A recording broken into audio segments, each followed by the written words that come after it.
আয় বাবা আয়, ঘরে আয়। 2 দিন ধরে কিচ্ছু খাস না। আয় ঘরে আয়, সাইডা ভাত খেয়ে যায়। নাই খাইতাম না। আরে আইফোন 17 ন কিনে দিলে আয় ভাত খাইতাম না। আরে বাপরে, রাগ করি থাইস না। তুই যে মোবাইলের কথা কইতেছ, এই মোবাইল কিনতে 1.5 লাখ টিয়া লাগে। আই এত টিয়া কোনায় হাই কসাই। আর নে কত কিনে দিবেন এটা জানার দরকার নাই। আর আইফোন 17 লাগবো মানে লাগবোই। আরো ছোটবেলায় ইচ্ছে ছিল এখন বাটন ফোন কিনার। অভাব সংসার আসছিল দেখে কিনতে হারি না। তুই আর বিষয়টা কুদ্দুর বুঝ, এত কিছু আমি বুঝি না। আর আইফোন 17 লাগবো মানে লাগবোই।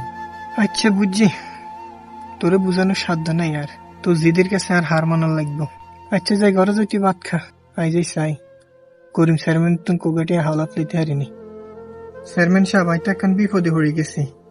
আচ্ছা মফিজ মিয়া, আগে বইয়া ইয়ার হরে শুনি কি বিপদ। আর হলাগা 2 দিন ধরে কিচ্ছু খায় না। কি জানি আইফোন 17 না কি নাম, হাতে ওই মোবাইল কিনবো। অন কন আয়া তো টিয়া কোনাই হান। অন আনে দয়া করে যদি 500 কাটিয়া হালাত দিতেন। 500 টিয়া? তো মফিজ মিয়া 500 টিয়া কিনলে? 500 টিয়া দিকে 1.5 লাখ টিয়ার মোবাইল হাইবে? বাই টিয়া কি তোমার কাছে আসেনি মফিজ মিয়া? চেয়ারম্যান সাহেব আর কাছে তো একটিও নাই।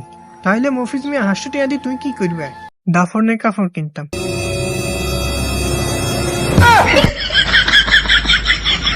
বাচ্চা আইফোন তোর আবার হিসি দিতে